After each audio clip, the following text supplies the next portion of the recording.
जय हरी. एकादश स्कंध भाग 73 अध्याय 3. यामध्ये एकनाथ महाराज आपल्याला आत्म्याबद्दलची माहिती देत आहेत की हा आत्मा सर्व साक्षी कसा आहे. परमात्म्य वस्तू सर्वव्यापी असल्यानं हे विश्व देखील तिच्यातूनच प्रगट होतं.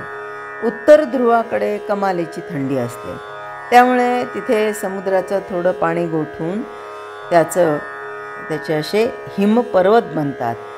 आपल्या दृष्टीला हिमपर्वत पाण्यापेक्षा अगदी निराळा दिसतो, पण जाणत्यांना त्याचं बाह्यांग पूर्णपणे खरं न वाटता तो पाणीरूपच आहे हे निश्चितपणे वाटतं.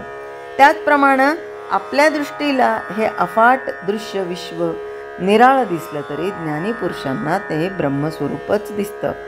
मनुष्याच्या अंतःकरणात हे ब्रह्मस्वरूप आत्मा म्हणून राहतं. आत्म्याला अशाश्वत दृश्य वस्तूंचं कोणतेच हे गुण लागू पडत नाहीत. तो नित्य निरंतर सगळ्या अवस्थांचा साक्षी, सर्वज्ञ आणि ज्ञानस्वरूप आहे.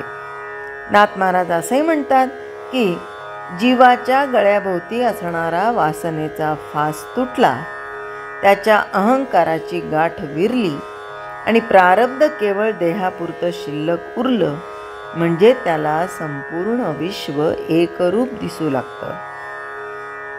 मी आत्मा ब्रह्मच आहे या ऐक्याच्या अनुभवानंतर दृश्य प्रपंच देखील ब्रह्मरूपच दिसू लागतो. अशा पुरुषाला सबंध चराचर जडाजड सृष्टी ब्रह्मरूप दिसते. जर मूळ परमात्म्य स्वरूप एकरस आहे तर ते बहुरंगी विश्व त्यामध्ये दिसतंच का? ही मायेची अद्भुत करणी होय. आकाशात निळसरपणाचा भास होतो तशी ब्रह्मामध्ये माया नांदते. ती मोठी पतिव्रता धर्मानं वागते. तिनं नपुसकाला पुरुष बनवलं, त्याच्या ठिकाणी काम उत्पन्न केला, अनात्म्याला नाम ठेवलं आणि अशा रीतीनं स्वस्थ परमात्म्याला प्रवृत्त केलं. म्हणून मायेमुळं निष्कर्षाच्या ठिकाणी कर्म उत्पन्न झाले. ती निसंग परमात्म्याच्या संगतीत रममाण झाली. आता हे ऐकताना अगदी बारकाईने विचार करायचा. ती म्हणजे कोण? ती म्हणजे माया. कुणाच्या संगतीत आली? जो निसंग आहे तो कोण आहे? तो परमात्मा.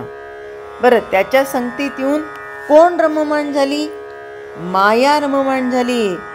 हे परमात्म्य स्वरूप ते नाही तिच्यात रममाण झालं बरं का. आता पुढे काय सांगतात की अंगाला अंग लावल्याशिवाय गरोदर राहिली. म्हणजे काय? स्पर्श, ती परमात्म्याला ती स्पर्श करू शकत नाही, पण परमात्म्याच्या संगतीत येऊन तिने अनेक जणांना जन्माला घातलं. म्हणजे कसं की तिने परमात्म्याला स्वतःच्या ताकदीने झाकलं आणि अंगाला अंग लावल्याशिवाय गरोदर राहिली. तेव्हा प्रधान आणि महत्त्व यांचा गर्भ तिच्या पोटात राहिला. मग विकारयुक्त त्रिगुणांना तिनं जन्म दिला. आता या सृष्टीतही आपण पाहतो ना, सृष्टीचा जन्म झाला तेव्हा एक गोळा होता वगैरे वगैरे, आणि मग त्यामध्ये त्रिगुण, पंचमहाभूत हे एक एक एक एक एक एक त्यांनी कसा प्रवेश केला ते आपण पाहिलं. तर मग विकारयुक्त त्रिगुणांना तिने जन्म दिला. तिने म्हणजे कोणी? मायेने. आणि या विलक्षण स्त्रीने ज्ञान म्हणजे गावोगावी वसून ज्ञान आणि अज्ञान असं हे गावोगावी वसून म्हणजे तिने स्थापन केलं. आणि विद्या आणि अविद्या स्वभावाप्रमाणे शिव जीवांची भेद पदवी त्या पुरुषाला भोगायला लावली. खऱ्या अर्थाने प्रत्येकजण हा शिवस्वरूपच आहे, पण मायेची भ्रांती पडल्यामुळे तो स्वतःला जीव न म्हणता, स्वतःला शिव न म्हणता जीव मानायला लागला. आणि मग या जीवामध्ये या त्रिगुणांचा अंतर्भाव आहे. मग या त्रिगुणांच्यामुळे हा जीव कधी सात्विक वृत्तीनं वागतो, कधी राजसी वृत्तीनं घडामोडी करतो, तर कधी तामसी वृत्तीनं मोडतोड करतो, विध्वंस करतो. आणि म्हणून ही जी माया आहे तिने स्वभावाप्रमाणे शिव आणि जीवांची भेद पदवी त्या पुरुषाला भोगायला लावली. म्हणूनच नाथ महाराज यांना इथे असं सांगायचं असणार की या विश्वाच्या निर्मितीमागे काहीतरी अनाकलनीय नक्कीच आहे. कोणतीही घटना पाहिली की तिचं कारण शोधल्याशिवाय माणसाला चैन पडत नाही. हाच नियम माणूस संबंध विश्वाला लावतो. पण मानवी अनुभवातील एकदेशीय म्हणजे स्थलकालांनी मर्यादित असणाऱ्या घटनांना जो नियम लागू पडतो तो अनंत विश्वाला लागू पडत नाही. म्हणून विश्वाच्या निर्मितीचा विचार करू लागलं म्हणजे काय, तर या विश्वाच्या मुळाशी एक विलक्षण शक्ती काम करते इतकंच सांगता येतं. आणि ती विलक्षण शक्ती तिला काय म्हणतात, तर तिला माया म्हणतात.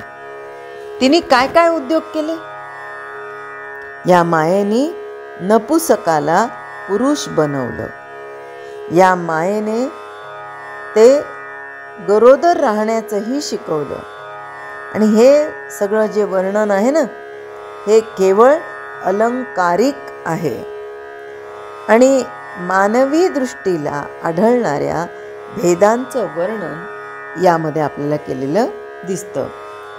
सुवर्णामध्ये अलंकार, तंतूमध्ये वस्त्राकार किंवा भिंतीवर चित्र दिसतं त्याप्रमाणे ब्रह्मामध्ये माया साकार भासते. असते नाही म्हणलं बरं का, भासते. मातीची गोकुळं केली, निरनिळ्या नावांनी त्यांची पूजा केली, तरी त्या सगळ्यांमध्ये एकच माती असते. आता जसं आपण गोकुळाष्टमीला चिखलाचे देव कसे बनवतो, श्रीकृष्ण, मग बाकी पूतना किंवा गोपिका, पाळणा, आणि तिथेच गाय बनवतो, कुत्रा बनवतो. आता प्राणी पण मातीचेच, कृष्ण पण मातीचाच. सगळं जरी मातीचंच असलं तरी आपण त्या सगळ्यांची काय करतो, पूजा करतो. आणि या सगळ्यांमध्ये माती वेगवेगळी आहे का, नाही, ती एकच आहे. तुपाच्या कण्या तुपाहून वेगळ्या नसतात. तसंच अगदी एकटं एकाकी ब्रह्म हे मायेच्या संगतीनं अनेक झालं. खऱ्या अर्थाने ते एकच आहे. पण मायाच जगद्रूपानं भासते आणि अनेक वस्तू दाखवते. पुन्हा एकदा बघा, मायेमुळे वस्तू बनत नाहीत, तर माया ही जगद्रूपाने भासून अनेक वस्तू ती दाखवते आपल्याला. मूळ ब्रह्म ओंकार स्वरूप होतं. तेच आकार, तेच उकार आणि तेच मकार अशा 3 प्रकारचं झालं. म्हणजे सत्व, रज आणि तम हे 3 गुण त्याचेच विकार आहेत. 3ही गुण समसमान असले की त्याला प्रधान म्हणतात. तेच क्रियाशक्ती सूत्र होय. त्यात जाणीव निर्माण झाली की त्याला महत्त्व म्हणतात. अहम ब्रह्म म्हणजे मी ब्रह्म आहे ही खरी शुद्ध आत्मस्फूर्ती होय.